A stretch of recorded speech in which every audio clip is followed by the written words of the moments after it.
Wednesday, May 22nd, 2019. U.S. says Syria's president may be using chemical weapons again.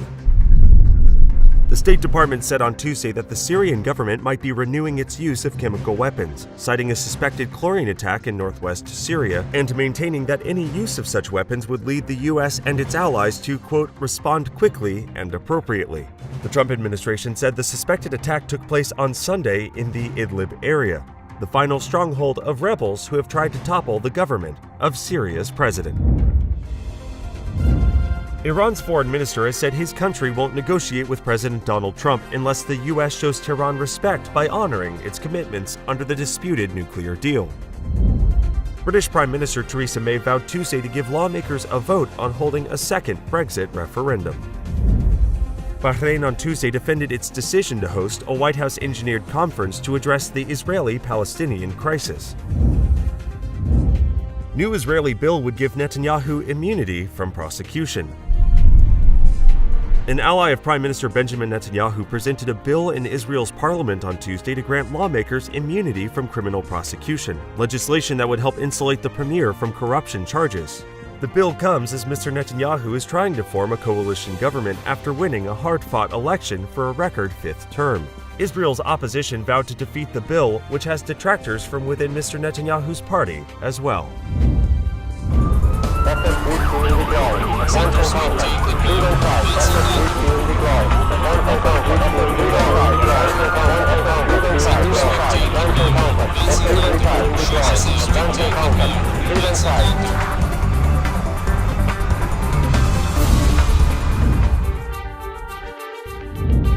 Secretary Ben Carson was stumped at a congressional hearing when thinking that REO, a real estate acronym, meant the cream-filled cookie Oreo.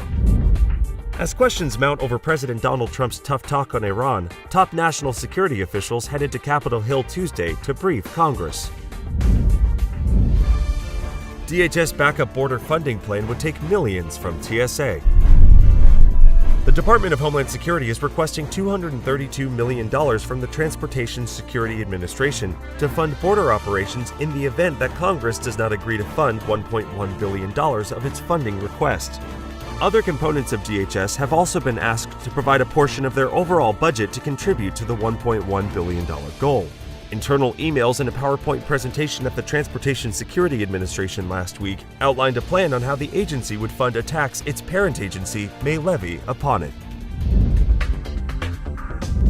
New York is one signature away from allowing prosecutors to pursue state charges against presidential associates who have received federal pardons.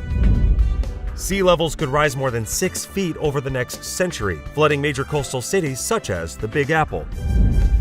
The incoming chair of the New York State Republican Party said he would focus on local elections and building the party's small donor base when he formally takes the reins in July.